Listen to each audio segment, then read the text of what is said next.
melihat, subhanallah, maha suci Allah, ternyata Abraham tidak bisa diragukan imannya. Diganti anak itu dengan binatang sembelihan yang besar, lembu besar. Diuji dia, Kejadian 22. Setelah semuanya itu Allah mencobai Abraham. Tapi sebaliknya, kalau anaknya sudah dua, ada Ismail yang 14 tahun mempersamainya. 14 tahun bersama dengan anaknya. Bayi imut digendongnya kemana-mana. Usianya sebulan, 2 bulan, 3 bulan, setahun lagi lucu-lucunya. 2 tahun, 4 tahun, 5 tahun lagi lucu-lucunya. Puas Abraham 14 tahun bersama anaknya, si matawayang ini, sematawayang ini, anak tunggalnya. Puas. Dan kemudian lahirlah anak kedua. Anak kedua lahir. Ketika anak kedua lahir, Allah datang. Abraham, ya Rabb, aku ingin anakmu yang kedua. Apa kata Abraham? Ambil aja. Gak apa-apa, silakan aja ambil. Toh ada anakku yang kusayangi, yang sematawayang.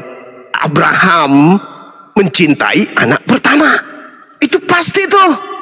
Cinta pertamanya, kegagahan pertamanya, kesatria pertamanya, tulang punggung pertamanya, kegagahannya yang pertama, ya Ismail.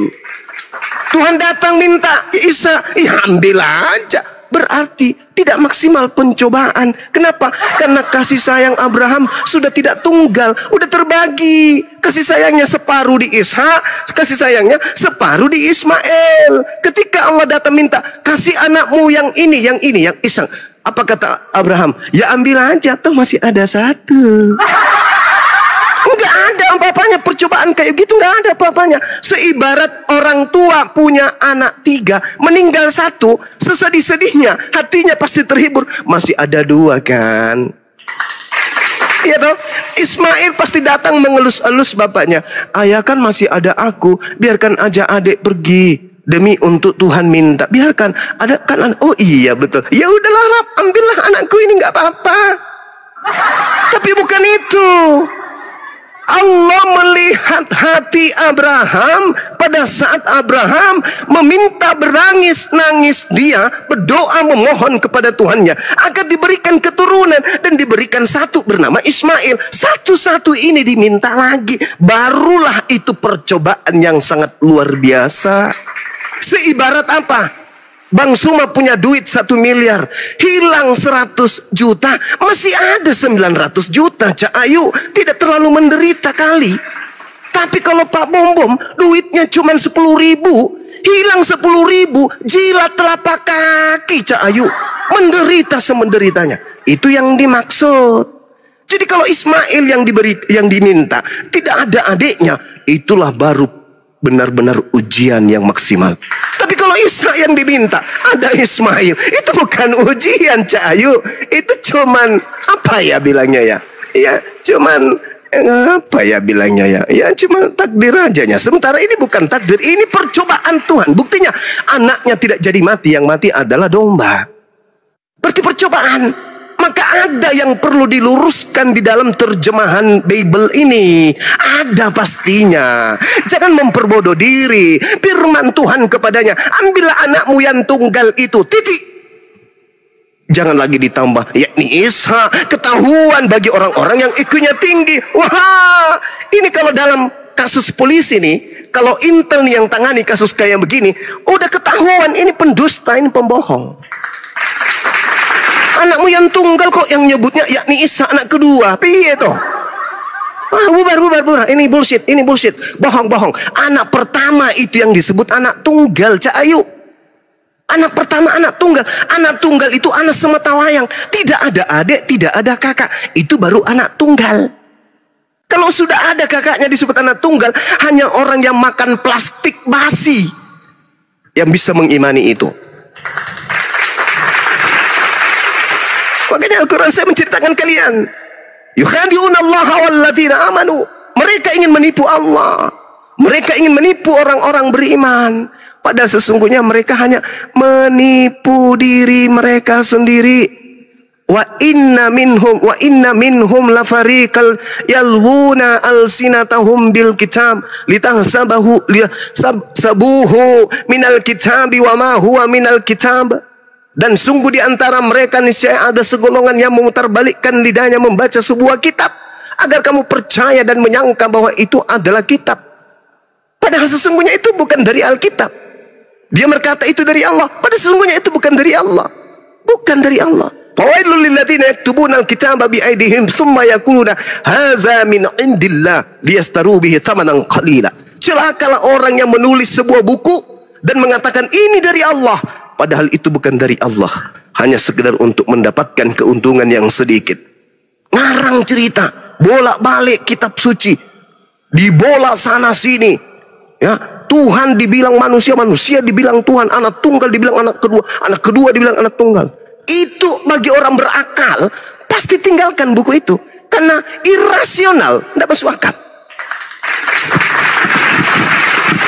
Saya kira begitu, saudara. Terima kasih, batuk saya hilang.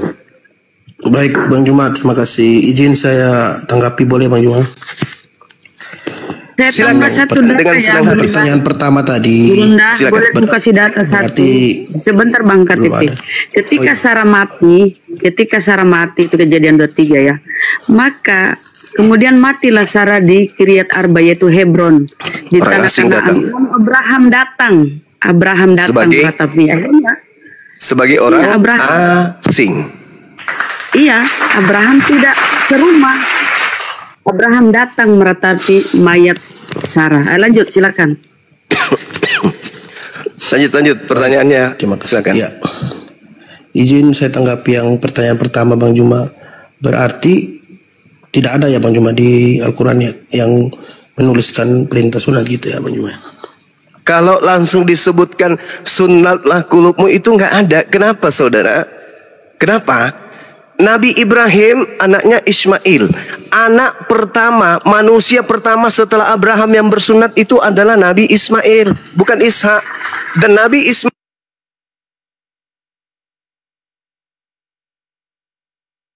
bersunat, masakan orang yang bersunat diperintahkan bersunat. Wahai Nabi Muhammad, sunatkanlah dirimu. Loh, kan aku sudah bersunat. Coba ada nggak literasi di dalam Islam? Orang Arab pada masa Rasulullah begitu masuk Islam mereka disunat. Semisal sahabat-sahabat Abu Bakar, Utsman, Umar, Ali, disunat tidak mereka setelah mereka masuk Islam? Tidak. Kenapa bisa? Karena mereka sudah sunat dari kecil. Mereka keturunan Nabi Ismail. Secara turun-temurun, adat istiadat mereka secara rutinitas setiap bayi mereka lahir, mereka sudah disunat. Sama seperti orang Yahudi, keturunan Isa disunat, keturunan Ismail disunat. Bahkan keturunan Ismail lebih dulu disunat daripada Nabi Ishak. Maksud saya, Nabi Ismail lebih dulu disunat daripada Ishak. Orang yang mengentaskan kemudian Islam lebih dulu sunat daripada Yahudi. Pahami itu. Kecuali Anda ingin mengatakan di dalam Al-Quran tidak ada sunat, berarti Nabi Muhammad tidak sunat. Berarti saya juga bisa begitu dong. Di dalam Taurat tidak ada dikatakan sunat Musa, tidak ada dikatakan Daud sunat, tidak ada dikatakan Salomo sunat. Berarti mereka orang ini tidak bersunat dong. Kalau mau bodoh-bodohan kayak gitu, mari kita bodoh sama-sama. Aku nggak mau, nggak jadi. Anda aja, silakan. Oke, baik. Kalau silakan. Di hadis ada Bang Juma, Nabi Muhammad mengucapkan dengan mulutnya sendiri, salah satu kemuliaan yang Tuhan berikan kemudian terhadapku adalah aku lahir dalam keadaan sunat. Itu saudara. Oke, baik. Izin satu lagi Bang Juma. Silakan. Kalau hadis itu dari ulama atau dari sahabat? Maksudnya Al-Quran kan firman Allah. Kalau hadis itu dari tafsir dari ulama-ulama atau dari sahabatnya Nabi Muhammad itu? Jadi gini, saya uraikan supaya mudah saudara pahami. Gini, kalau kita berbicara mengenai hadits, Nabi Muhammad menerima firman Allah. Yesus menerima firman Allah. Nabi Muhammad tidak menambah, tidak mengurangi firman Allah. Yesus tidak menambah, tidak mengurangi firman Allah. Bagi mereka ada firman Allah, baik Nabi Muhammad maupun Yesus yang adalah Nabi. Firman Allah. Uraian mereka tentang firman Allah inilah yang disebut hadits. Jadi kalimat Allah datang kepada manusia biasa kayak Bang Suma ini harus melalui guru-guru. Guru-guru yang menjelaskan. Guru-guru menerima dari Nabi Muhammad. Nabi Muhammad menerima dari Roh Kudus. Roh Kudus kemudian menyampaikan kepada Nabi Muhammad. Nabi Muhammad kepada sahabatnya. Sahabat kepada tabi'in. Tabi'in turun lagi kepada tabi'in. Sampai kepada imam-imam, ulama, guru-guru. Kemudian ke santri. Seperti saya. Itu. Nah, Al-Quran datang kepada Nabi Muhammad. Untuk supaya Nabi Muhammad ini menjelaskan Al-Quran itu kepada orang lain. Maka penjelasan Nabi Muhammad inilah yang disebut hadits. Mana legalitas Nabi Muhammad untuk menyampaikan hadits? Al-Quran. 1. An-Nahl ayat 44. 2. Al-Baqarah ayat 129. 3. Al-Ma'idah ayat 67. 4. An-Nisa ayat 64. Al-Ma'idah ayat 31. Dan seterusnya, dan seterusnya. Itu perintah Allah kepada Nabi Muhammad untuk menjelaskan isi Al-Quran. Penjelasan inilah yang disebut hadits. Sampai sini paham? Ya, paham Bang Juma. Oke.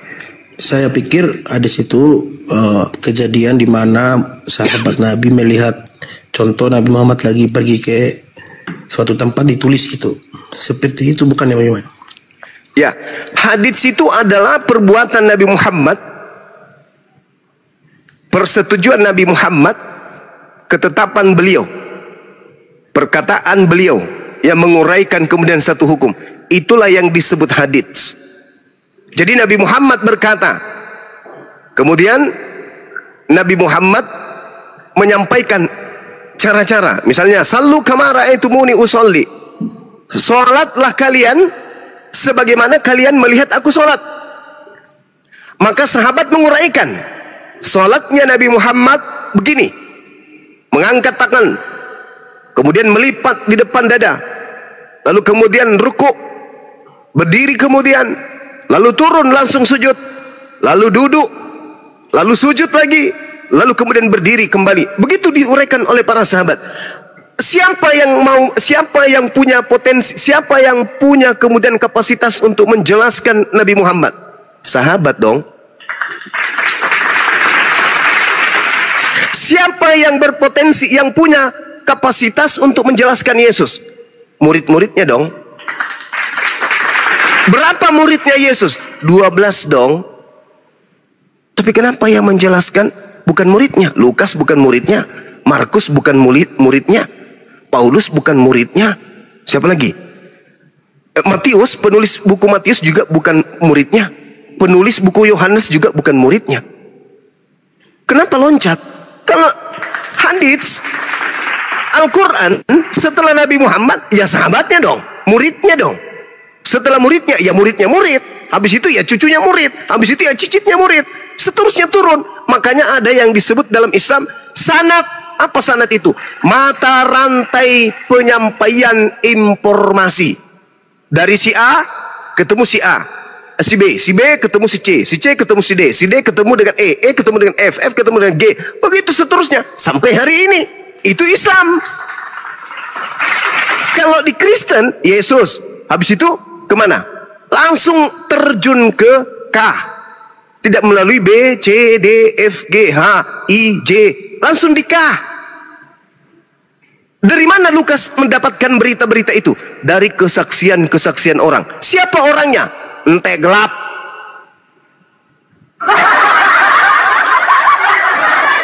Saya menerima Injil bukan dari manusia, tapi dari Yesus Kristus. Kapan Yesus datang kepada Paulus? Enggak pernah. Kapan dia ceritakan? 13 buku, berarti Yesus harus menunggu Menunggu siapa? Menunggu Paulus bertahun-tahun. Kenapa? 13 buku, coy. Siapa yang pernah melihat Yesus datang kepada Paulus ketika dia menulis buku Roma, ketika dia menulis Filipi, dan seterusnya? Siapa yang pernah melihat? Tak ada yang pernah melihatnya. Paulus menulis buku dalam penjara.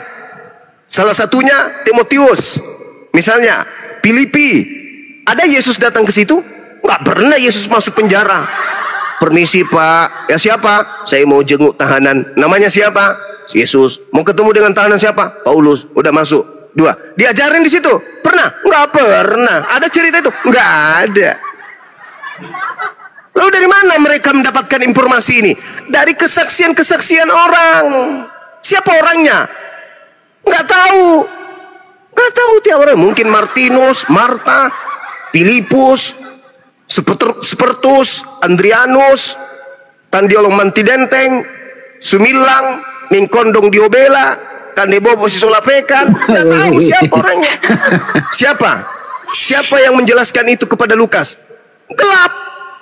Tapi kalau Rasulullah 22 tahun dia duduk di hadapan murid-muridnya, mengajarkan Al-Quran. Iqra bismi rabbikalladzi khalaqa khalaqal insana min alaqa. Setiap bulan suci Ramadan 30 juz Nabi Muhammad menjadi imam. Bismillahirrahmanirrahim. Ghairil maghdubi alaihim waladdallin.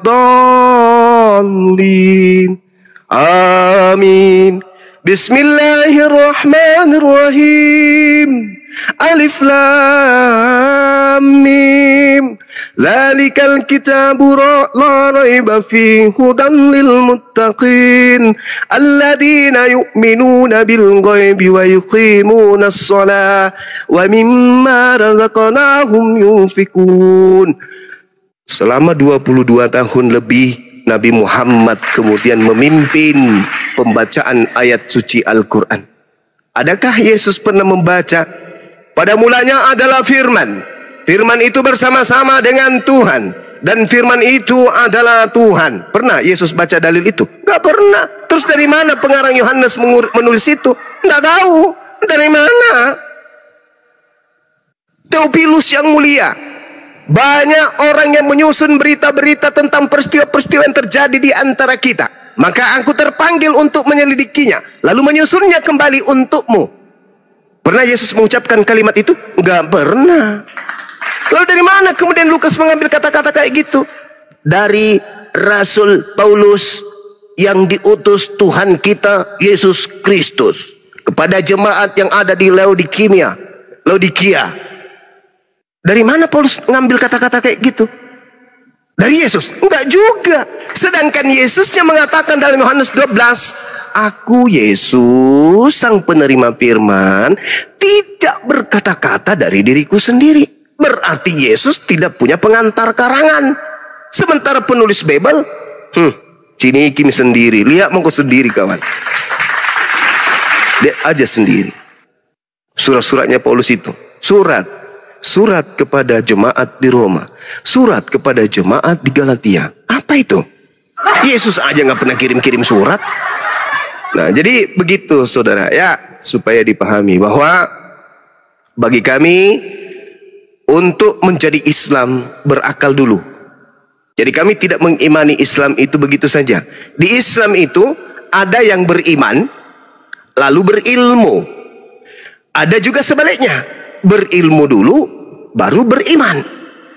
Itu di Islam tuh berlaku. Ada yang beriman dulu baru berilmu. Tapi ada yang berilmu dulu baru beriman.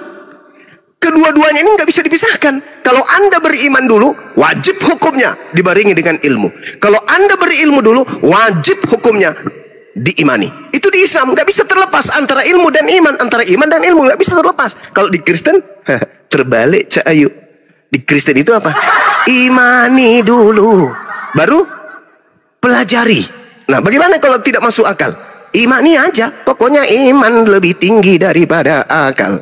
Kalau sudah tidak masuk akal, EGP, yang penting iman ini saja. Itu di Kristen. Sama seperti tadi, ambillah anakmu yang tunggal, imani, yaitu Isa, imani aja, jangan protes. Diam. Sadap. Diam. Oke, Bang. Diam. Sadap, imani aja.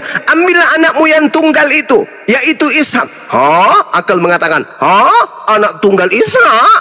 Oh, nggak mungkin. Tapi apa kata Kristen? Sadap, diam, imani saja. Kapan kau berontak berarti tak ada Roh Kudus dalam dirimu. Itu di Kristen, Cahyu.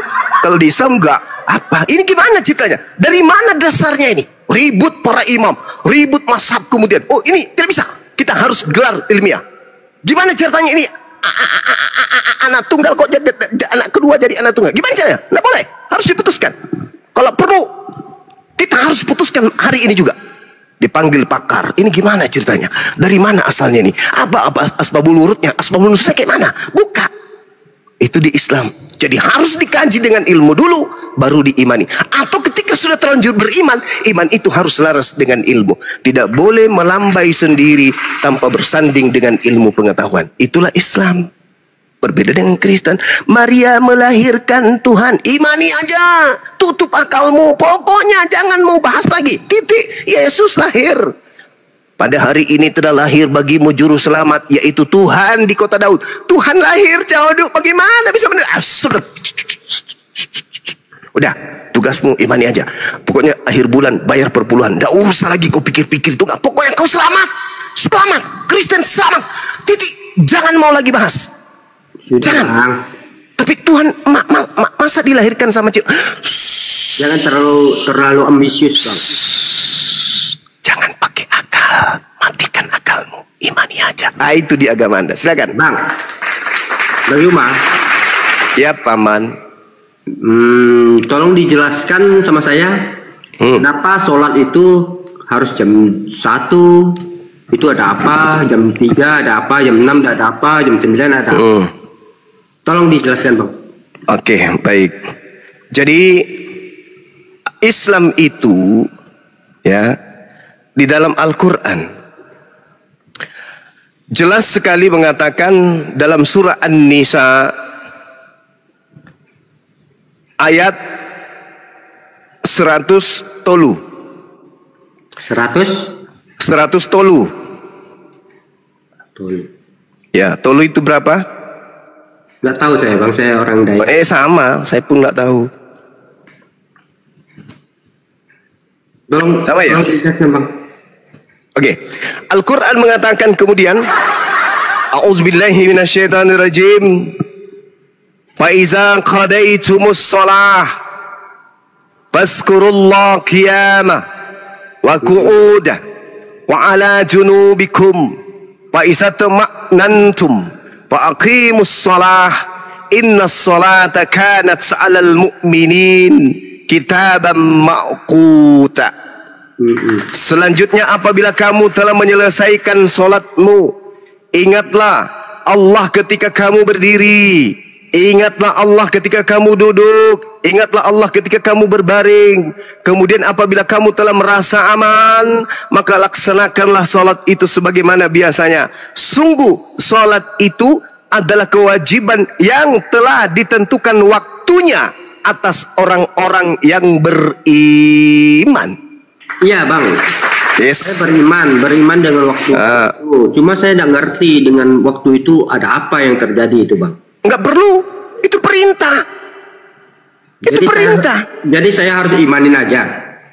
Oh, itu perintah dari Allah. Sekarang kalau Anda ditanya, jangan makan babi. Anda bertanya kepada Tuhan, kenapa kau haramkan babi itu? Tanyakan dulu, jelaskan dulu kepada saya. Saya pokoknya tidak mau tunduk. Kau jelaskan dulu. Kenapa kau suruh saya larang makan babi? Ayo, jelaskan kepada saya. Itu maunya, gitu. Mau kayak gitu? Hah? Mau kayak gitu? Jadi Kristen kalau mau kayak gitu. Jadi Kristen. Jangan jadi Islam. Karena di Islam itu sami'ana wa ta'ana. Islam itu ketundukan. Ketika Tuhannya mengatakan lari, kami lari. Tuhannya mengatakan duduk, duduk. Kami nggak protes. Kenapa kamu memerintahkan saya saya harus ibadah pada jam segitu? Apa maksud lo? Jadi saya bukan Islam. Gitu. Kalau di Kristen boleh. Boleh.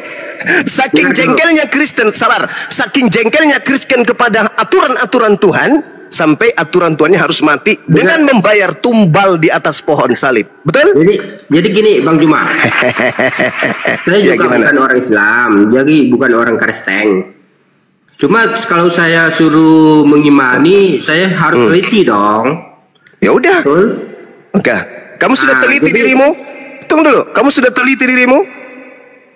Ya udah. Kamu sudah teliti. Ada berapa urat saraf yang ada di tangan kirimu? Enggak kita Saya tanya dulu. Kamu meneliti sesuatu yang sudah diajarkan untuk ditaati oleh Tuhan. Katanya kau harus meneliti dulu. Kamu sudah meneliti ada berapa urat saraf yang ada di pelipismu? Sampai matamu itu bisa berkedip. Enggak begitu Bang Juma. Giliran Saya- Tuhan yang memerintahkan, begini. kamu harus seklek. Kamu harus tanya, kenapa harus saya begini? Pernah nggak Begini kamu Bang tanya? Juma. Dengar saya dulu 1 menit. Saya juga enggak condong ke Kristen dan enggak Saya nggak ada urusan dengan itu, Bang. Mau Anda Kristen, mau Anda seperti ayam yang tidak punya agama, nggak ada urusan bagi saya. Saya hanya menyelesaikan kewajiban saya sebagai seorang Muslim, ditanyai oleh manusia kayak ente. Ya Gitu, begitu, saudara. ya begitu. Pertanyaan saya, kalau saya benar-benar memahami Islam, saya tanya kenapa sholat itu harus waktu itu Ya. jam 12. Tuhan memerintahkan itu, saudara. Tuhan yang memerintahkan itu. La yus'alu amma yaf'al. Tuhan tidak ditanya tentang apa yang diaturnya, tentang apa yang dikerjakan Tuhan. Wah, nggak bisa itu. Ya sudah, kau protes sekarang sama Tuhan. Saya nggak Kenapa bisa- kamu harus? Nggak bisa. Kenapa kamu nggak protes Tuhan? Kenapa kamu nggak dilahirkan menjadi perempuan cantik? Kenapa? Kutanya dulu samamu. Kenapa kamu nggak memprotes penciptamu? Tuhan, ngapain lu ciptakan gue pakai laki-laki, pakai ada nonotnya lagi? Harusnya aku jadi perempuan. Kenapa anda nggak tanya? Enggak, sebagai manusia saya tanya kepada saudara, kenapa Anda tidak tanya kepada pencipta Anda untuk Anda dicetak jadi wanita? Kenapa? Itu beda Bang Juma. Saya kan Kenapa beda? Kenapa beda? Jawab karena dulu. Kenapa Anda harus jadi laki-laki? Kenapa enggak jadi perempuan aja? Kenapa enggak Anda protes? Begini Bang Juma, saya Iya, bukan gimana? Kristen. Saya tahu saudara, banyak orang Kristen yang sudah malu mengakui dirinya Kristen, apalagi kalau berhadapan dengan ahli kitab seperti Bang Suma. Malu. Bang Juma Malu mengaku Kristen, gemetaran. Gemetaran mengaku Kristen di hadapan saya. Well, saya hanya menjawab, kenapa saudara tidak protes kepada pencipta saudara? Entah itu bapak Anda, entah itu nenek Anda. Kenapa enggak protes kepada mereka? Kenapa kemudian Anda diciptakan menjadi seorang laki-laki yang nonotnya hanya seperti lombok biji besarnya? Kenapa? Kenapa enggak ada protes? Begini Bang Juma. Kenapa Anda enggak protes? Kenapa? Aduh, Bang Juma kan nggak tahu saya siapa. Saya tahu Anda manusia yang tidak percaya kepada Tuhan, atau Anda itu adalah manusia yang punya agama tapi Anda malu mengakui itu. Justru Bang Juma, saya itu penganut tahu. Ya, oke. Tapi saya tahu Anda laki-laki kan? Iya, tapi kan saya penganut Kenapa tahu. Anda tidak protes kepada Tuhan agar Anda dijadikan sebagai seorang wanita? Begini Bang Juma. Kenapa Anda terima begitu saja? Begini Bang Tanya Juma. dulu. Kutanya dulu, kenapa Anda ini terima susah begitu nih, saja? susahnya. Kenapa Anda tidak protes, ambil pedang, angkat pedang, tantang dia? Hei kau yang telah menciptakan aku, tampilkan dirimu. Kamu tidak sopian. Kenapa kau ciptakan aku dengan nonot kecil seperti ini? Kenapa Anda tidak protes kayak gitu? Astagfirullah. Saya penganut Jadi, tahu Bang. Kami umat Islam saudara, ketika diperintah kepada pencipta kami tunduk. Betul. Nggak ada daya kami untuk bertanya, kenapa harus jam 3 ya? Makanya Kenapa? makanya kita itu tidak bisa berkembang dan tidak bisa berpikir. Saya kan orangnya kreatif dan sangat.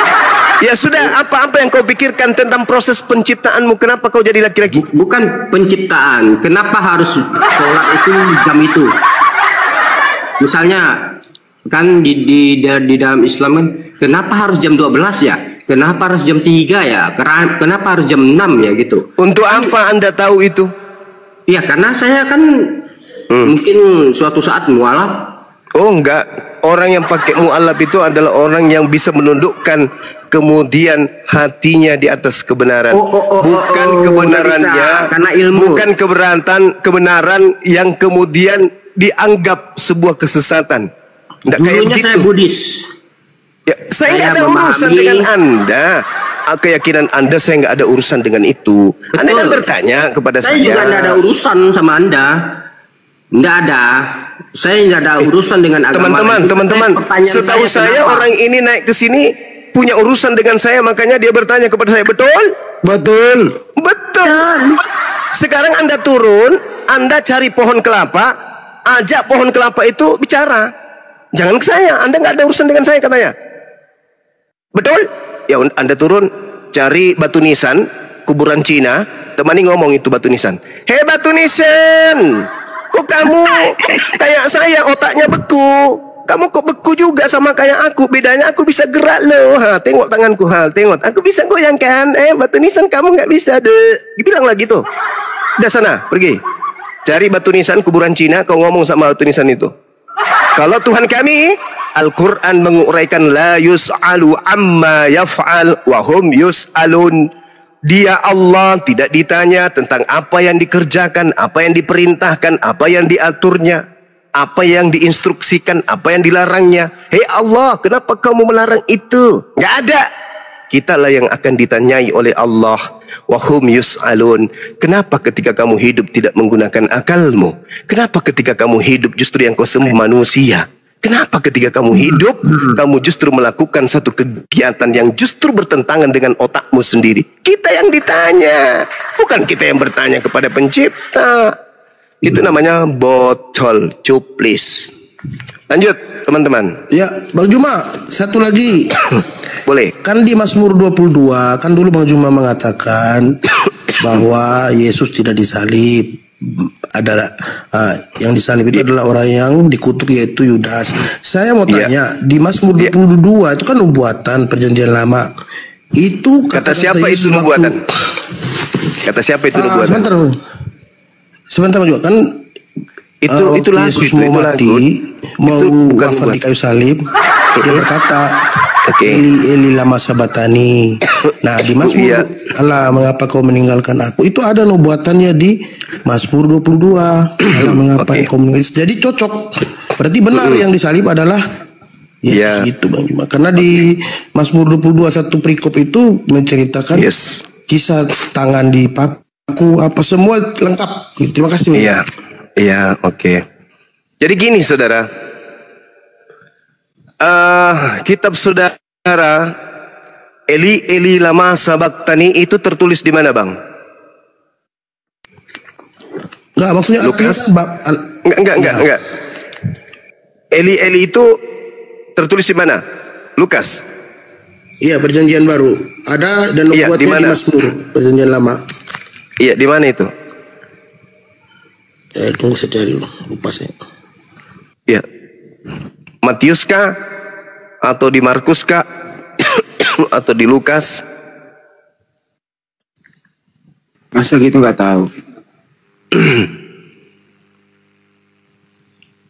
Bantu Bang Handi, dibantu Bang. Apa?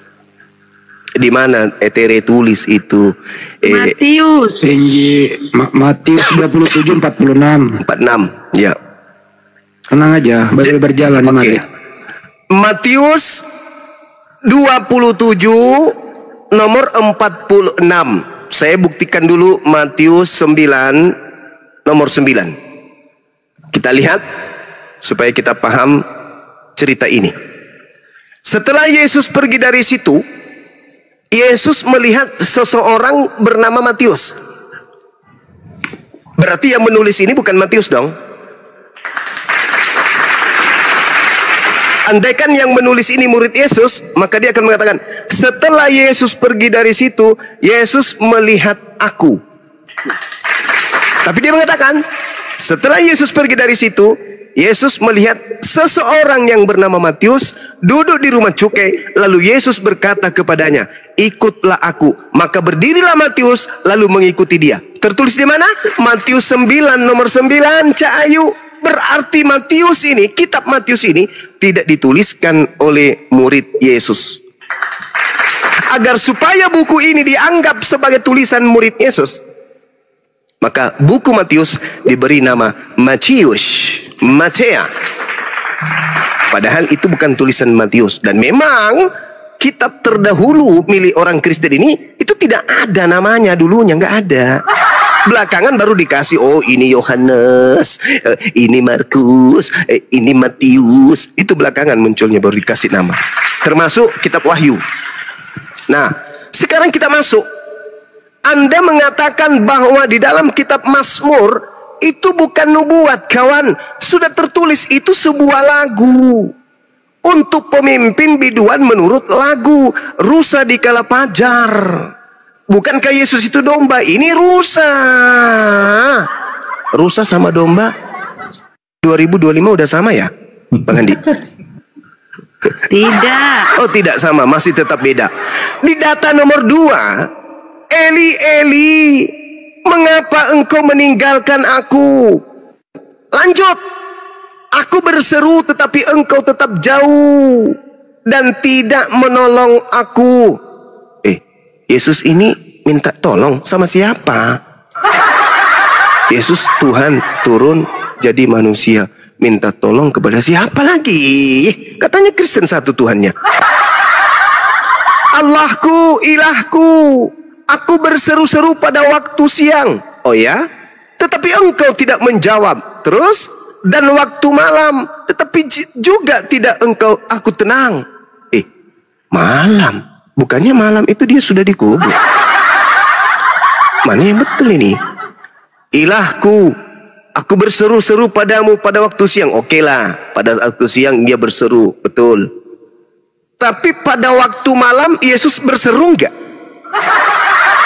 Kalau waktu siang dia berseru kan, Bapa, ampunilah mereka, sebab mereka tidak mengetahui apa yang telah mereka lakukan. Itu oke lah, kita anggap itu Eli, Eli, lama sabachthani. Oke. Tapi pada waktu malam apa teriakannya? Kira-kira, ibu, ibu, lapar ibu, dingin, dingin, gak ada selimut.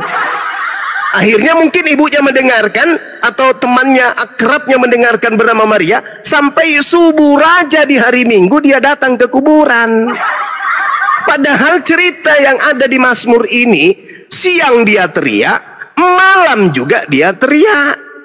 Pada waktu malam, pada waktu siang kemudian aku teriak, berseru-seru, tetapi engkau tidak menjawab. Dan pada waktu malam, tetapi tidak juga aku tenang. Coba, malam dia tidak tenang. Apakah Yesus teriak juga pada malam hari? Perasaan dia pukul 18 sebelum pukul 6 sore karena mau masuk sabat, Yusuf Arimatea dan Maria dan juga Nikodemus minta kepada Pilatus untuk supaya jenazah yang ada di atas pohon ini diturunkan. Baru dimasukkan ke dalam goa milik Yusuf Arimatea, orang kaya pada saat itu. Tapi tidak ada orang mendengarkan teriakan di malam hari. Gak ada. Berarti ini hanya cocok-cocokan yang tadi yang bukan murid Yesus supaya dianggap itu adalah Yesus. Saya kalau jadi Kristen malu mengambil data ini, malu mencocok-cocokkan cerita di dalam Bible saya dengan cerita yang ada di kitabnya orang Yahudi biar dianggap kelap.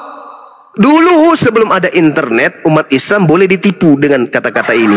Eli, Eli, lama sabachthani. Boleh umat Islam ditipu yang ada di pelosok, yang jauh dari internet, jauh dari pendidikan, jauh dari informasi. Boleh misionaris masuk. Kemudian dia memurtadkan. Tapi hari ini saya katakan kepada misionaris, dengar, kalau kalian masih menggunakan data ini, siap-siap ku permalukan. Orang-orang yang menulis Bible ini, ingat, saya katakan sekali lagi, ingat. Septuaginta dituliskan pada abad ketiga sebelum Masehi. Ditulis dalam bahasa Septuaginta, direvisi, dikoreksi, dicocok-cocokkan dengan selera siapa? Selera Romawi. Setelah itu di abad keempat muncul tulisan-tulisan yang sudah kemudian dikanon. Yang tidak lulus kanon disebut sebagai Injil Apokripa, Injil yang disembunyikan. Filipus, Barnabas, itu disembunyikan semua itu. Lalu kemudian yang cocok dengan imannya orang Roma Yunani, Lukas. Yang satu Markus, yang satu lagi dikasih nama Matius, yang satu lagi dikasih nama Yohanes. Cocok tuh dengan orang-orang yang Roma. Satu lagi surah-surah Paulus cocok dengan mereka. Tetapi Taurat cocok nggak? Nggak cocok. Makanya dikatakan perjanjian lama. Padahal Taurat itu adalah perjanjian baru. Yeremia 31 nomor 31 sampai 33. Aku akan mengadakan perjanjian baru dengan Bani Israel dan Bani Yahudi. Apa itu? Aku akan memasukkan hukum Taurat ke dalam batin mereka. Berarti perjanjian barunya adalah hukum Taurat. Tapi di meja Kristen, hukum baru Tuhan ini malah dikatakan sebagai perjanjian lama. Lalu kemudian Septuaginta tadi itu diusahakan sebisa mungkin dicocokkan dengan perjanjian baru, dinikahkan dia, dikawinkan dia, supaya berpelukan. Berpelukan. Jadilah kitabnya Kristen. Itu dibuat supaya sama. Ya, kebetulan ada saudara saya di sini dari Yudaism. Ya, apakah kemudian saudara Yudaism ini bisa mengakui bahwa perjanjian lama milik Kristen itu sepadan, searah, seia sekata dengan original teks yang mereka punya? Bisa nggak, Ahi? Oh enggak, jelas beda, kecuali terutama di dalam Mazmur 22 ini. Kalau kita terus ke ayat 16 yang tadi disebutkan perbuatan penyalipan, ya, sebab anjing-anjing telah mengurungi aku, gerombolan menjahat mengepung aku, mereka menusuk tangan dan kakiku. Kejahatan tekstual. Padahal di situ bunyinya kisafuni kelafim adat mereim hikifuni kaari yadai veraglai. Seperti singa mereka di tangan dan di kakiku. Inilah musuh-musuh Raja Daud. Jadi teksnya diganti untuk sama biar dengan konsep Yesus digambarkan dalam kitab Mazmur. Ya, tidak salah yang ku bilang. Bang Suma itu belajar. Sekira begitu, saudara Al-KTP. Jadi saya kalau jadi Kristen malu mencomot terjemahan dari kitabnya saudara Yahudi karena tidak ada kapasitas saya sebagai Kristen untuk mengetahui apakah terjemahan ini sudah sesuai dengan empunya kitab. Itu dia. Seibarat Kristen itu seperti sekelompok manusia mengambil terjemahan Al-Quran lalu mereka jadikan sebagai kitab suci dan mereka mendirikan agama baru. Itulah yang terjadi dengan Kristen. Mereka mengambil terjemahan kitabnya Yahudi lalu mereka jadikan kitab ini sebagai kitab dan mendirikan agama baru, yaitu Kristen. Lucu kan? Lucu. Terjemahan Al-Quran diambil oleh sekelompok manusia. Lalu sekelompok manusia itu membuat agama baru, Tuhan baru, Nabi baru, hari ibadah baru, tapi menggunakan terjemahan Al-Quran, meninggalkan ajaran aslinya. Itu namanya jahiliyah. Silakan saudara Al-KTP. Oke, makasih beda kali artinya ya, Bang Billy. Jauh beda artinya. Kalau saya bertanya Bang Zuma, kita biarkan dulu saudara Al-KTP belum selesai. Silakan. Ya, boleh gantian Bang. Oke, silakan. Terima kasih Bang Zuma. Iya, sama-sama. Oke, saya mau tanya ini Bang Zuma, mungkin karena Abang Zuma udah punya akal kan, karena akalnya lebih besar, jadi bisa diuji lah ya. Ya Bang Zuma? Ya, menguji akalnya yang lebih kecil gitu. Maksudnya aku percaya lah Abang Zuma bisa punya akal dan bisa menjawab lah, bisa berdasarkan dalil-dalil dan referensi yang lain lah ya, karena akalnya lebih besar kan daripada Anda. Iya, silakan. Jadi Tuhan Abang Zuma itu berapa Bang? Satu Tuhan saya. Ya. Satu itu apa Bang? Satu itu Ahad, tunggal, tidak berbilang, tidak bisa dibagi. Makanya kami sebutkan ahad. Cerminan untuk orang Indonesia itu satu, artinya dia tunggal, absolut, entitas yang berdiri tunggal. Tunggalnya itu absolut, tidak berbagi, tidak berbilang. Satu itu hanya untuk hanya untuk mudah dipahami. Oke. Iya. Jadi tunggal itu adalah satu dalam definisi tidak maksudnya tidak tercampur dan satu ya. Yes. Oke. Kalau saya mau mengatakan kepada Bang Zuma itu berapa, Bang? Saya satu. Oke. Bang Zuma itu satu dikatakan, Bang Zuma dikatakan satu. Di dalam tubuh Bang Zuma ada roh nggak? Ada jiwa nggak? Ada. Tubuh dan jiwa sama nggak, Bang? Tubuh dan jiwa enggak, beda. Oke. Roh dan jiwa beda nggak, Bang? Beda. Berarti abang 3 dong, bukan satu. Satu, saya satu. Katanya beda. Saudara, ketika saya berkata saya, maka yang berbicara isi itu adalah jasad, ruh, dan jiwa saya. Oke. Saya mau punya tahu Bang Zuma, definisi kata echad atau definisi kata tunggal itu seperti apa maksudnya itu, Bang? Coba dijelaskan secara akalnya ya. Iya. Jadi ketika berbicara mengenai hakikat Tuhan, hakikat Tuhan itu hanya Dia. Tidak ada yang lain. Di luar daripada dirinya, bukan Tuhan. Misalnya, andaikan bisa Tuhan itu menciptakan Tuhan, maka Tuhan yang diciptakan itu bukan Tuhan. Andaikan Tuhan kemudian bisa turun menjadi piring, maka piring itu bukan Tuhan. Kenapa? Karena itu sudah di luar daripada dirinya. Berarti dia boleh dikatakan Tuhan menciptakan Tuhan, atau firman menjadi daging, tapi itu bukan Tuhan. Kenapa? Karena Tuhan itu entitas tunggal absolut. Ya. Oke, itu nanti pertanyaan selanjutnya saya nanti Bang Zuma, itu tunggal. Ternyata di dalam Al-Quran itu jamak, bukan tunggal sebenarnya. Tapi itu nanti. Tapi yang saya mau itu nanti pertanyaan selanjutnya Bang Zuma. Yang saya mau tahu yang satu itu, definisi yang satu itu. Itu ada 2 definisi Bang Zuma. Mana yang nanti lebih cenderung dalam Islam melihat definisi satu itu apa? Yang satu, yang pertama tadi saya udah jelaskan ya, yang Zuma itu dikatakan satu padahal di dalam diri Anda itu ada 3. Itu definisi pertama ya Bang Zuma ya. Nah, definisi kedua, batu itu dari dalam sampai keluar sama enggak? Kalau kita lihat ya, karena saya bukan ahli batu, kita lihat sama. Maksud tinggal dijawab aja lah. Iya sama, kenapa emang? Iya. Batu kan? Batu punya roh enggak? Enggak. Oke. Batu punya jiwa enggak? Enggak. Dikatakan satu enggak? Satu. Iya. Benda mati enggak? Mati. Oke. Mana definisi ketuhananmu di situ? Yang 2 itu. Tuhan saya laisa kamitslihi syai'. Tidak serupa dengan apapun, maka tidak bisa dimisalkan dengan benda. Beda dengan Tuhanmu. Tuhanmu bisa saya setarakan dengan kera, betul nggak? Boleh nggak saya setarakan dengan kera? Kera punya roh, kera punya jiwa, kera juga punya daging, betul? Apa bedanya Tuhanmu dengan kera? Kutanya dulu. Mana dalilnya kera punya roh? Mana dalilnya? Kalau dia tidak punya roh, mati dia. Mana dalilnya? Jadi monyet itu hidup bukan karena roh. Loh, di dalam dirinya dia tidak memiliki yang namanya akal pikiran, tapi dia tidak. Saya tidak mengatakan akal. Saya mengatakan jiwa.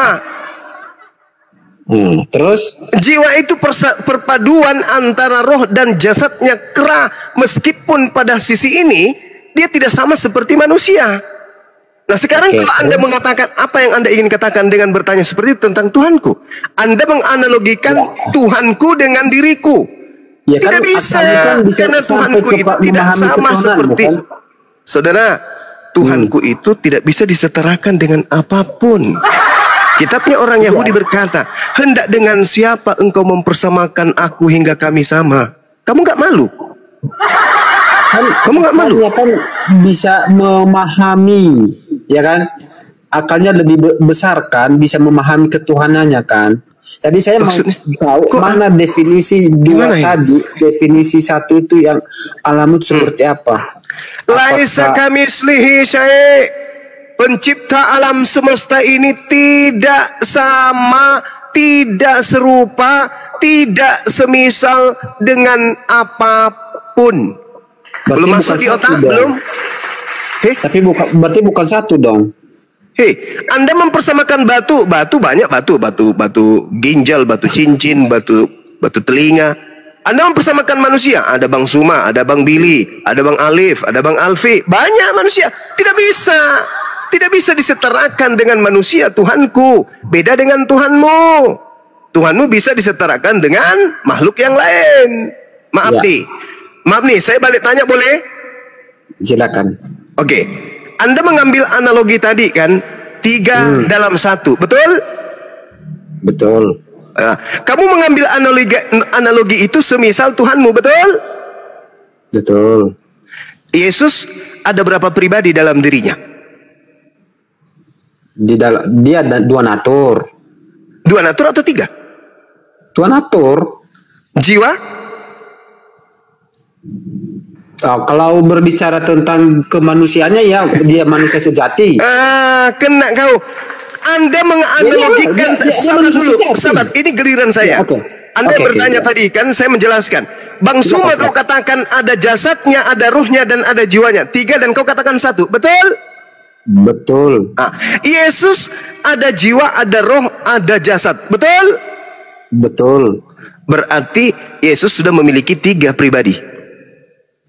3 pribadi itu 3 pribadi begini cuma. Kalau dikatakan kena kau. Kalau kau tambahkan lagi pribadi burung merpati dan pribadi Tuhan lain, berarti Yesus memiliki 5 pribadi. Kena kau kan? Ayo. Enggak. Yesus sudah memiliki 3 pribadi. Roh, jasad, jiwa. Ya. Betul? Ya. Berarti Yesus manusia sejati, ya, sebagai manusia dia memiliki 3 komponen tadi, betul? Betul. Ketika dia menempel kepada Tuhan, kepada Dewa Theos, 3 ini ikut nggak? Iya. Sudah berapa Tuhanmu, pribadi Tuhanmu?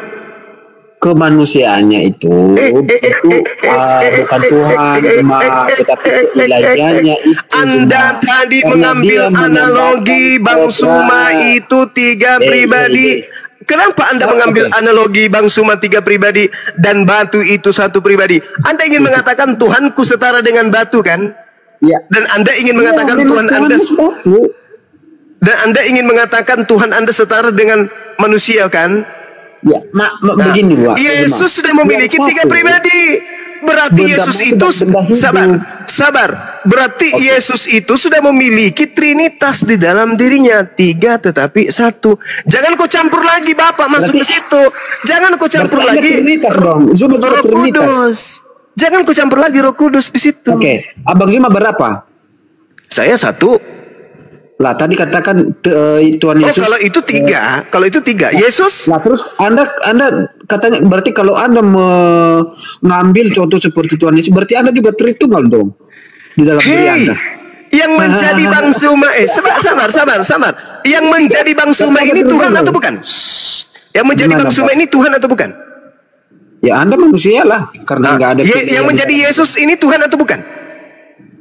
Yang keilahiannya yang menambahkan kodrat manusia dalam dirinya. Berarti Yesus ini, tubuh Yesus ini Tuhan atau bukan? Kemanusiaannya bukan, ya manusia biasa lah. Kamu bohong. Kamu baca Kolose 2 nomor 9. Di dalam tubuh jasmani Yesus inilah kepenuhan ketuhanan. Jasmani. Ada donatur nggak di situ? Jasmani. Ada donatur nggak di situ? Jasmaninya yang dikatakan. Iya, jasmani dan keilahian kan? Bukan, jasmaninya itu. Jangan kebohong, jangan kebohong. Di situ dijelaskan secara jasmani dan ke Allah.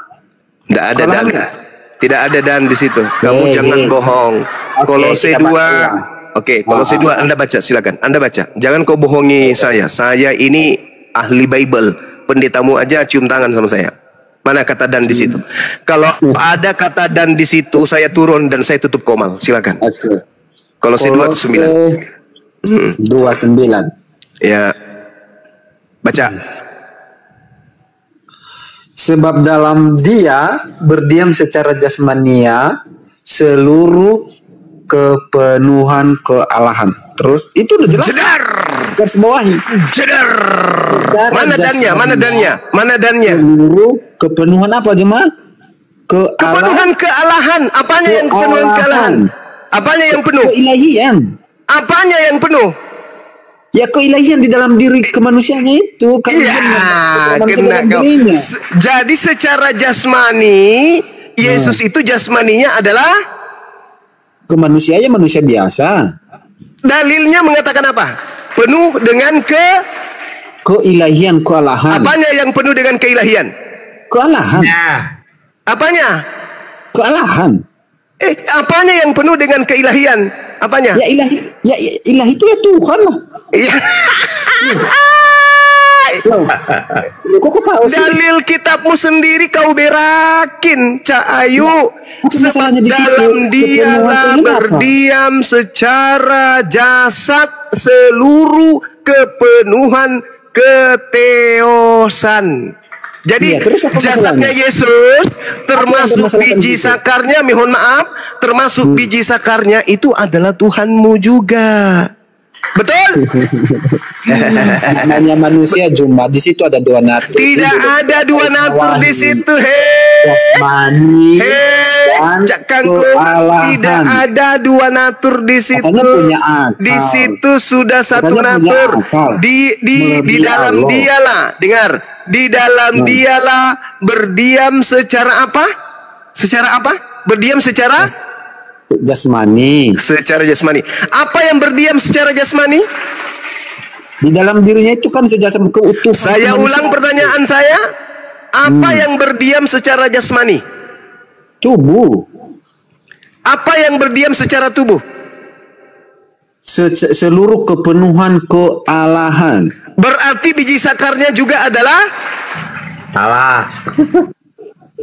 Nenekmu kiper, saudara kota. Saya tanya samamu, biji sakarnya Yesus penuh dengan keilahian atau tidak? Jelas, keilahian itu betul. Terima kasih. Kepenuhan. Bawa tepuk tangan. Berarti Bang Suma selama ini dituduh menghujat dengan mengatakan Kristen menyembah batu zakar. Hari ini kita sudah buktikan bahwa batu zakar Yesus kepenuhan segala keilahian. Namanya kemanusiaan cuma. Kok kemanusiaan? Keilahian. Dua natur. Berarti kok dua natur lagi? Katanya punya. Kok dua natur? Kok dua natur? Di mana dua naturnya? Hei, di mana dua naturnya? Di situ di mana? Dua naturnya di mana? Oke, bentar. Ya, silakan. Ya, biar kita jangan tipu-tipu ya di sini cuma ya. Ya, silakan. Betul itu, betul. Jangan tipu-tipu kita, ayo. Lanjut baca, semangat. Sebab ini cuma kita garis bawah ini ya cuma ya. Iya, besarin. Oke. Host, besarin host. Supaya kita jangan bohong-bohong di sini cuma. Ya, silakan. Oke. Ya. Tak mana pulpen di sini. Oke.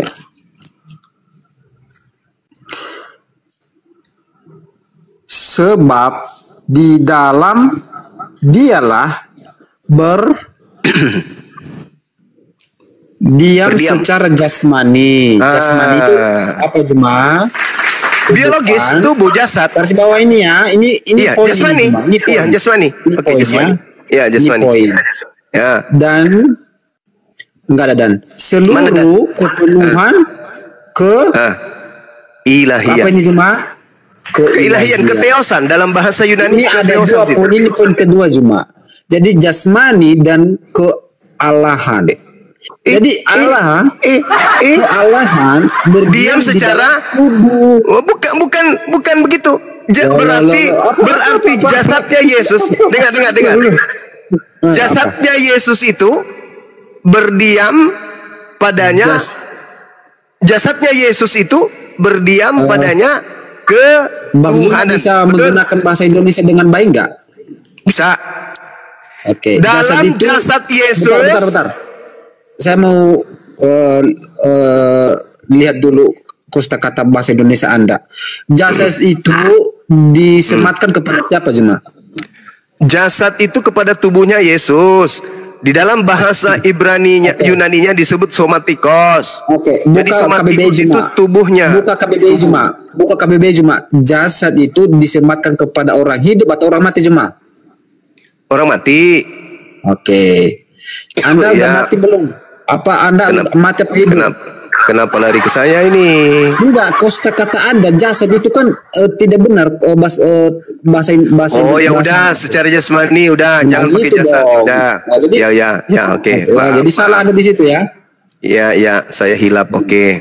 Nah, jadi jasmani seluruh kepenuhan kealahan. Jadi di dalam kalau jasmani itu bicara apa? Jasmani itu bicara apa?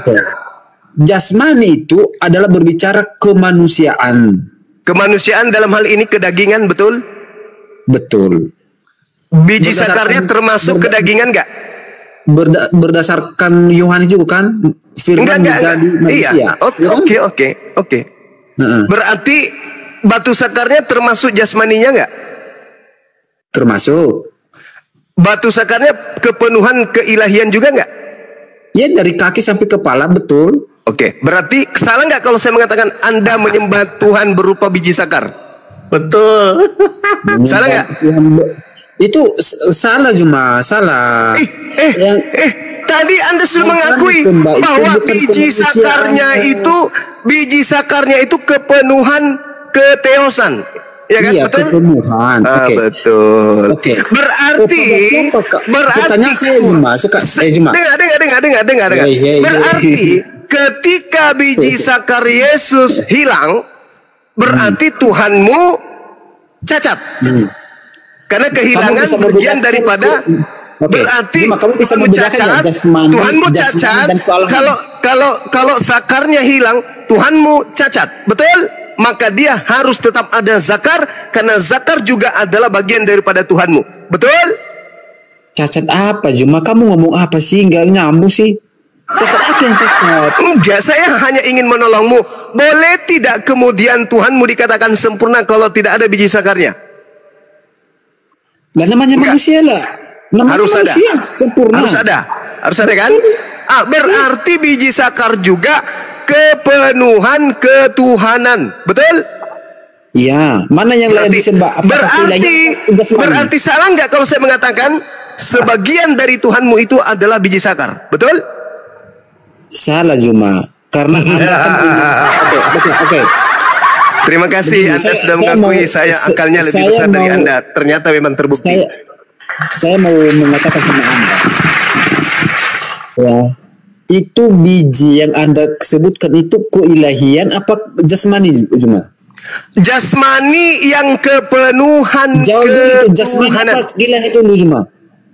Jasmani yang di dalamnya berdiam segala kepenuhan. Di sini letak kesalahanmu, Zuma. Di sini letak kesalahanmu, Zuma. Ketika Anda menyatakan bahwa di dalam jasmani Yesus ada kealahan, berarti semua jasmani itu Allah, bukan cuma karena ada donatur. Jadi Anda mengatakan bahwa kami penyembah Allah yang mempunyai biji, tapi bijinya kan manusia, bukan Allah. Yang kami sembah adalah keilahian itu, kealahan itu, bukan kemanusiaannya. Oke, kita buktikan. Ya, Anda baca Filipi 2 nomor 6 sampai nomor 8. Buka kamera. Oke. Filipi 2. Berapa? Ingat ya. Tadi sudah dikatakan sebab dalam dialah berdiam secara tubuh jasmani. Filipi 2 berapa? Seluruh kepenuhan keteosan. Selesai dari situ. Iya, oke. Berarti biji sakarnya juga adalah Tuhanmu. Loh. Tadi, nah kan Anda salah di sini kan? Kok salah pula? Oke, jasmani itu ilahi enggak? Kepenuhan ilahi. Iya. Ilahi sama jasmani sama enggak? Tetap aja nanti. Baca aja di Kolose. Tetap sama. Ya beda lah cuma udah. Oke, beda. Oke. Filipi berapa Sekarang tadi? Filipi 2 nomor 6. Oke. Filipi 2 nomor 6, nomor 7, nomor 8 coba. Oke. Saya baca ya. Ya. Yang Buka kamera. Oke. Ya. Oke.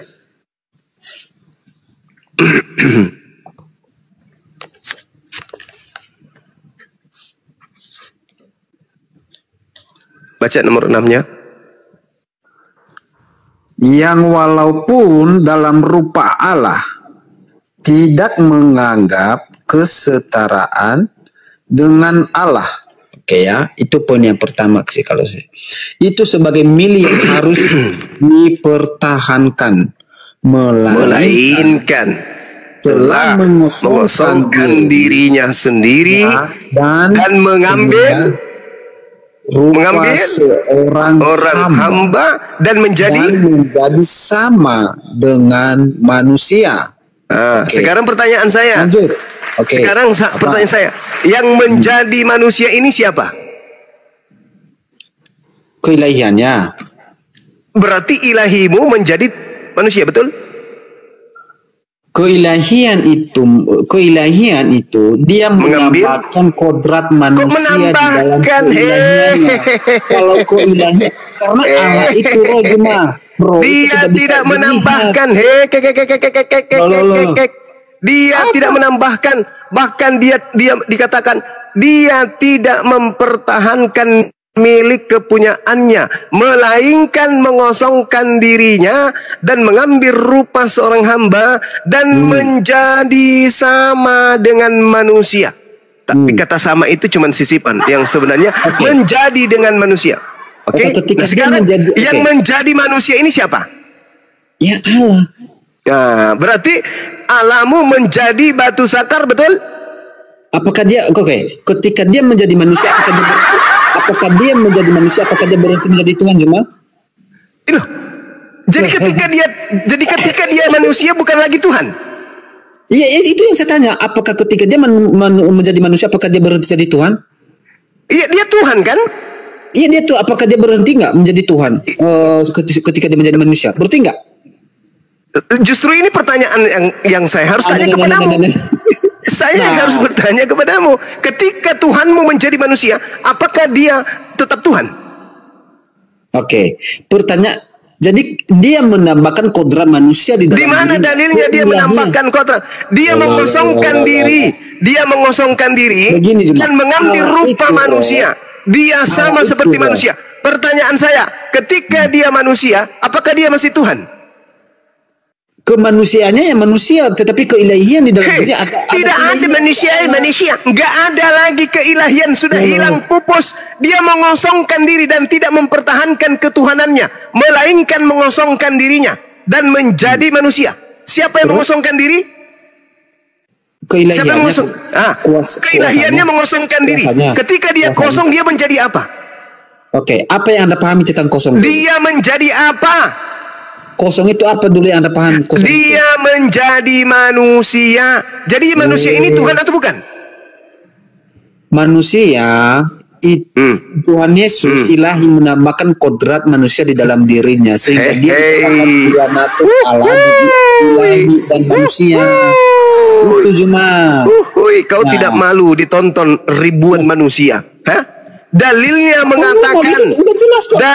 mengatakan, yang walaupun dalam rupa dewa tidak menganggap kesetaraan dengan dewa sebagai milik yang harus dipertahankan, melainkan dewa telah mengosongkan dirinya sendiri dan dewa mengambil rupa seorang hamba dan menjadi sama dengan manusia. Pertanyaan saya, manusia ini dewa atau bukan?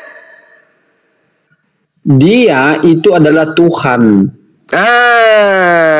Terima Dia adalah kasih. Tuhan. Dia di situ lengkap biji sakar atau tidak? Berat manusia di dalam Dia dirinya. di situ lengkap biji sakar atau tidak? Biji sakar secara kemanusia ya tentu ada. Nah, Terus, gitu dong. apa lagi? Berarti tidak salah ketika Bang Sua mengatakan Kristen penyembah biji sakar. Dah selesai. Mungkin Bang Handi Yang disembah monitor. itu manusia apa ilahi cuma? Hei, Tuhanmu sudah jadi manusia. Nah, beda dengan gini ya gimana? Beda kalau biji sakar nabi itu kan dari Tuhanmu lahir, sudah loh. menjadi manusia. Dari Kolose lahir 2 sudah nomor cacat. 9. Dalam Dari lahir jasmani sudah Yesuslah cacat. kemudian Kalau Tuhan Yesus itu sempurna. kepenuhan secara Ya elah. kedewaan. Oke. Udah. Saya mau diskusi dengan orang yang sedikit naik level. Yang pasti menurut uraian Anda sendiri, Kolose 2 nomor 9, Filipi 2 nomor 6, nomor 7 nomor 8 menghantarkan Anda kepada penyembahan terhadap makhluk yang punya biji zakar. Asyhadu adadu. Lanjut, teman-teman. Bang Handi monitor. Mantap. Semoga banyak yang tersadarkan kalau selama ini mereka menyembah makhluk yang punya batu sakar yang juga kepenuhan kedewaan. Ya berarti kalau pemikiran Tuhan telah menjadi manusia, ya namanya manusia ada biji zakarnya, ini logikanya. Berarti semuanya disembah gitu. Oh iya dong. Betul. Betul. Berarti Bukti kalau bahwa kita dia- mengatakan mereka menyembah nonot gak apa-apa ya? Jangan juga kita hargai perasaannya. Kecuali dalam keadaan berdiskusi seperti ini, secara ilmiah kita berdata boleh. Tapi kalau kita langsung tuh, penyembah nonot, itu nyakitin hati mereka, janganlah. Meskipun dengan ucapan itu banyak yang tersahadatkan kemudian. Bahaya ini Kak, bisa jadi ini panggilan baru ini.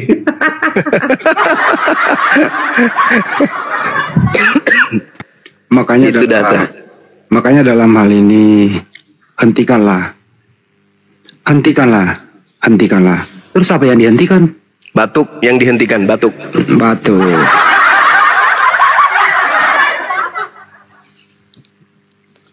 Halo Bang, selamat malam. Ya. Boleh sih nomor Boleh sih nomor rupa. ya bamo ya besia. Ya bamo liswe ya bamo boleh. Pemerasa. Silakan Les. Gimana Les? Bang Andi, selamat. Ya, Ya gimana Dek? siap. Gejala awal langsung aja gejala awal apa gitu lah. Kelainan tahun berapa? Tanya dia. Ini bawa sahabat tuh Bang. Apa gejala apa? Ini bahas apa? Kamu agamanya apa Les? Kristen. Kristen itu artinya apa? Pengikut Kristus. Wes mantap, jujur sekali. Aku nggak dengar suaranya kecil banget ya. Aku nggak pakai handsfree sih. Beliau pengikut Kristus, bukan pengikut Yesus, tapi pengikut Kristus. Yesus sudah pasti Kristus, ini perspektif Bible. Tapi Kristus belum tentu Yesus. Kenapa? Karena Yesus berkata, ada Kristus palsu yang penyesat. Kristen itu katanya adalah pengikut Kristus. Jadi istilah Kristen ini bukan pengikut Yesus, artinya bukan, tapi pengikut Kristus. Kristus yang mana yang diikuti oleh Kristen sudah pasti bukan anak Maria, tetapi Kristus yang keluar dari kubur, yang kemudian mengatakan, kepadaku telah diberi kuasa di dunia, pergilah jadikanlah seluruh bangsa menjadi pengikutku. Itu menurut Yesus itu adalah iblis, itu bukan Yesus.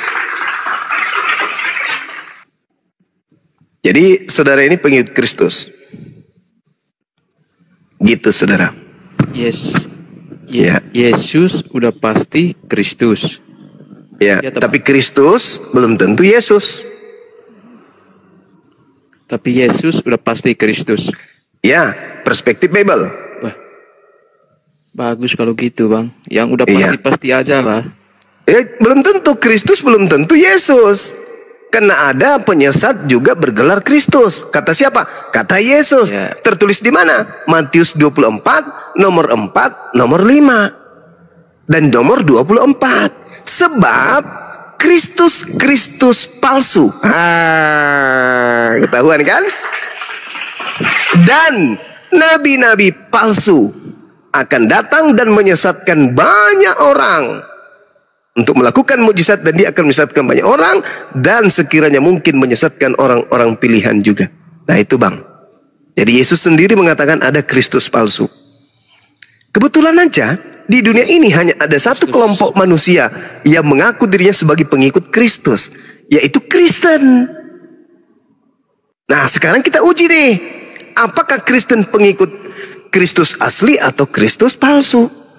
Kan gitu. Baik. Intinya tadi Bang Ya. udah memastikan bahwa Ya. Yesus udah pasti Kristus. Yes. Ya, kepastian itulah. Pasti Yesus pasti Kristus kan gitu. Ya, tapi Kristus belum tentu Yesus. Iya, tapi Yesus udah pasti Kristus. Ya, kan saya mengatakan itu, kok diulang-ulang. Sekarang yang jadi masalah, Kristen ini apakah pengikut Kristus yang asli atau palsu? Kalau palsu dan tidak palsunya, dalilnya di mana palsunya, di mana tidak palsunya. Kata Yesus, waspadalah kepada nabi palsu yang datang kepadamu nyamar seperti domba padahal mereka serigala.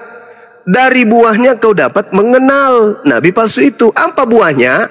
Memanggil aku Tuhan, bernubuat pakai namaku, bermujizat pakai namaku, mengusir setan pakai namaku. Pada saat itulah aku Yesus akan berterus terang kepada mereka yang memiliki buah-buah nabi palsu ini, enyahlah daripadaku, aku tidak mengenal kalian, kalian semua adalah pembuat kejahatan. Kira-kira yang memanggil Yesus Tuhan, bermujizat pakai nama Yesus itu siapa? Pengikut Kristus. Kristus yang mana? Iya, lihat aja, pengikutnya diusir. Berarti Kristen ini mengikuti Kristus palsu. Sederhana untuk menjelaskan itu. Kenapa kalian diusir oleh Yesus? Kalau nabi palsu itu sederhana aja dalilnya di Bible itu. Apalagi Ya, coba. di Perjanjian Baru. Ya coba Dari tunjukkan. buahnya saja, dari buahnya saja kami mengenal nabi palsu itu. Itu aja. Buahnya apa? Enggak terlalu Apa buahnya? Apa buahnya menurut Yesus? Ya. Nabi palsu itu. Satu. Sudah kan dijelaskan di ayat lanjutnya kan dari pohon yang baik dan tidak baik. Itu aja. Iya, enggak usah. Nabi palsu. Enggak usah, kamu lihat aja buahnya kata Yesus. Buahnya satu, Ya, memanggil dari aku pohon yang tuh, baik. memanggil aku Tuhan. Dua, bermujizat pakai namaku. Tiga, mengusir setan pakai namaku. Keempat, bernubuat pakai namaku. Buah-buah ini ada di mana? Salah. Di Yahudi, di Islam, atau di Kristen? Masalahnya dalilnya itu enggak begitu. Masalahnya. Loh kok begitu pula masalahnya, bukan begitu? Itu kan ditambah-tambah itu. Kok ditambah-tambah pula? Karena sederhananya itu dari buahnya aja itu ada. Iya, dari Nggak buahnya. ribet itu Dan di situ. apa buahnya? Apa buahnya kata Yesus? Iya. Apa buahnya? Buahnya itu cuma dua. Buahnya itu cuma dua. Apa? Baik dan buruk. Itu aja. Enggak ada kayak begitu. Penipu. Bukan begitu, Bang. Pembohong. Justru Anda yang penipu. Mana ada kayak begitu? Dari buahnya engkau akan mengenal dia. Pada hari terakhir Iya banyak orang gitu, berseru. Bang. Mana coba tunjukkan kepada saya. Coba di baca mana? dalilnya, Bang. Iya, silakan Anda baca. Dari- Iya, silakan Anda baca. Sederhana, Matius 7. Silakan Anda baca. Bentar, Matius buka 7 dulu. Bentar.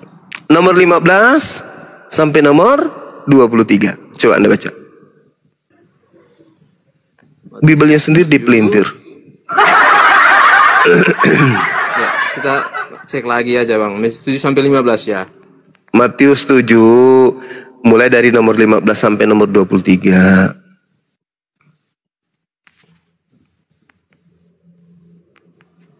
Ayo saudara-saudara Kristen yang dibawa merapat. Kita ajarin Bible. Silakan merapat, dengarkan di bawah, renungkan, pikirkan ya. Ayo. Waspadalah kepada. Bentar bang. Biar nggak tipu-tipu kita ini. Iya, silakan.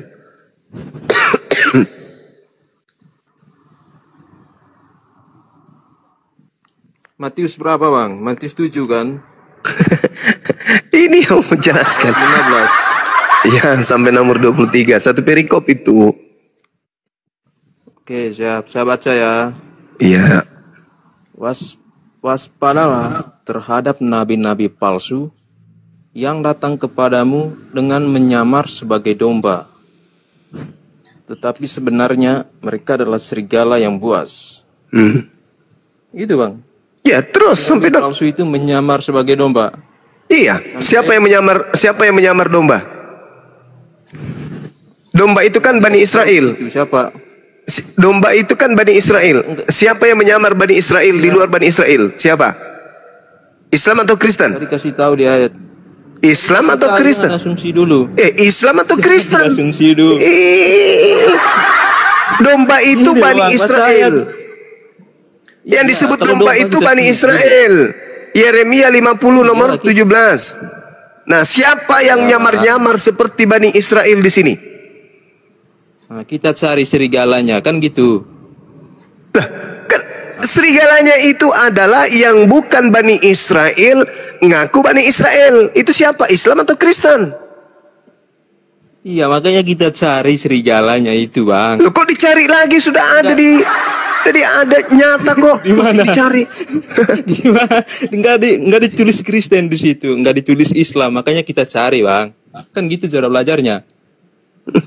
Hanya orang bahlul yang mau cari lagi sesuatu yang sudah ditemukan. Gimana ceritanya? Jadi saya baca terus dulu. Jadi ya gitu dong. Udah ketahuan ya? Udah ketahuan. Ya, buahnya lah, Bang. Dari buahnya. Iya, dari buahnya. Terus. Ayo. Terus. Buahnya itu dari yang baik, pohon yang baik, dan pohon yang buruk. Tidak. Mama ngarang cerita lama rupa. Ya basia ya bamua. Ya biarkan ya narasi aja, Bang. Abang narasi buahnya itu apa ya, silakan. Buahnya kan Yesus sudah menjelaskan. Jadi dari buahnya lah kamu akan mengenal mereka. Yaitu bukan setiap orang yang berseru kepadaku Tuhan, Tuhan akan masuk dalam kerajaan surga, melainkan dia yang melakukan kehendak Bapakku yang ada di surga. Pada hari terakhir banyak orang yang akan berseru kepadaku Tuhan, Tuhan, bukankah kami bernubuat demi namamu, mengusir setan demi namamu, mengadakan mukjizat demi namamu juga? Pada waktu itulah aku akan berterus terang kepada mereka dan berkata, aku tidak mengenal kamu, enyahlah daripadaku kamu sekalian pembuat kejahatan. Yesus kalau hadir hari ini, Bang, dia datang ke Islam, Islam tidak makan babi.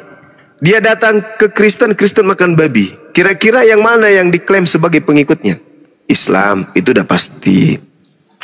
Kemudian dia datang kepada Islam bersunat, datang ke Kristen tidak bersunat. Kira-kira yang mana dia kira pengikutnya? Islam. Tidak mungkin Kristen. Tapi Islam yang sama seperti Yesus tidak mengaku sebagai pengikut Yesus.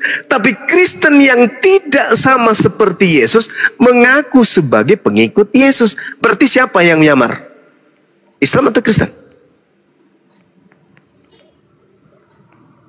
Yang nyamar itu yang nyamain, Bang. Yang nyamar itu yang bukan Bani Israel mengaku Bani Israel. Itulah elit tank. Iya, Bang, yang bukan Israel mengaku sunat gitu loh, Bang. Gak ada hubungannya itu. Gak ada hubungannya. Gak ada hubungannya dengan sunat. Mengaku nggak makan babi. Kan hukumnya kan untuk Israel itu, babi itu. Ada nggak Islam kemudian memanggil Yesus Tuhan? Nggak ada. Yang memanggil Yesus Tuhan siapa? Karena makanya Yesus tidak semua orang. Ya, Mana di situ tertulis? Bukan di situ tertulis makan babi Yesus. Ada nggak? Nggak ada. Yang tertulis di situ adalah bermujizat, mengusir setan, mujizat, mengusir setan, bernubuat, memanggil Yesus Tuhan. Itu buah-buah daripada nabi palsu itu. Kan di Matius 7 kan ngomongnya begini redaksinya. Ya. Tidak semua orang. Yang memanggil tidak semua orang itu siapa, Bang? Ya, tidak semua orang yang memanggil Yesus Tuhan. Kan gitu. Yang tidak itu siapa, Bang? Apa ini? Ada dua kelompok yang memanggil Yesus Tuhan. Kalau Kristen ini kan berlebihan, dirubahnya menjadi Tuhan. Ada dua kelompok. Bani Israel juga memanggil Yesus itu Tuhan. Murid-muridnya. Kemudian Kristen memanggil juga Yesus itu Tuhan. Tapi belakangan dirubah menjadi Tuhan. Nah, ya, di mana di antara kedua kelompok ini yang melakukan kehendak Bapa? Yang melakukan kehendak Bapa. Di mana di antara kedua ini yang tidak melakukan kehendak Bapa? Kehendak Bapa itu adalah hukum Taurat harus dijalankan. Kristen tidak menjalankan hukum Taurat.